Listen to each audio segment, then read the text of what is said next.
अक्सर कहा जाता है कि देश में महंगाई पर बात नहीं होती, मीडिया में महंगाई पर कोई चर्चा नहीं होती, तो आज महंगाई पर बात करने का दिन है और मैं महंगाई पे बात करता हूं क्योंकि महंगाई को जोर का झटका देने वाली एक खबर आई है। खबर यह है कि जून महीने में खुदरा महंगाई दर 2.10% के निचले स्तर पर पहुंच गई है। बीते 6 साल में यह सबसे कम आंकड़ा है। एनएसओ यानी नेशनल स्टैटिस्टिक्स ऑफिस के मुताबिक खाने पीने की चीजों की महंगाई दर जून 2025 में -1.06 रही। मई के मुकाबले इसमें 205 बेसिस पॉइंट की गिरावट रही।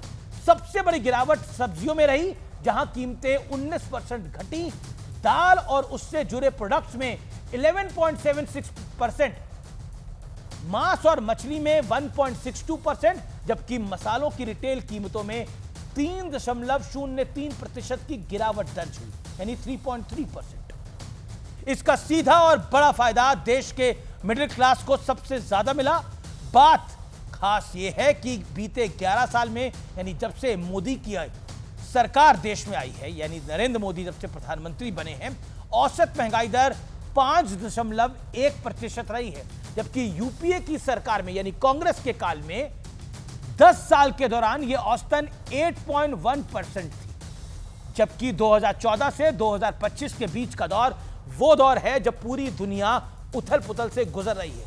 पहले कोरोना के विनाशकारी 2 साल, फिर 2022 से शुरू हुआ रूस और यूक्रेन का युद्ध लगातार जारी है। इजराइल एक साथ कई मोर्चों पर लड़ रहा है। भारत ने भी पाकिस्तान को इसी साल बुरी तरह से धोया है, यानी पूरी दुनिया की सप्लाई चेन डिस्टर्ब रही है।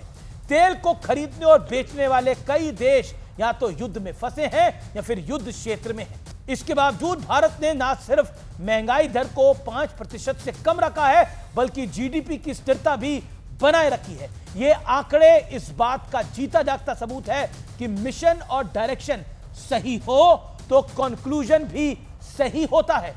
कांग्रेस समेत समूचा विपक्ष बीते 11 सालों से आरोप लगा रहा है कि मोदी सरकार के राज में देश की अर्थव्यवस्था बर्बाद हो गई है, लेकिन आंकड़े उन आरोपों के बिल्कुल विपरीत हैं। नंबर्स की कहानी बता रही है कि देश पॉलिसी पैरालिसिस के दौर से बाहर आ चुका है। यह हर भारतीय के लिए गर्व करने वाली खबर है, इसलिए मैंने इसकी जानकारी आपको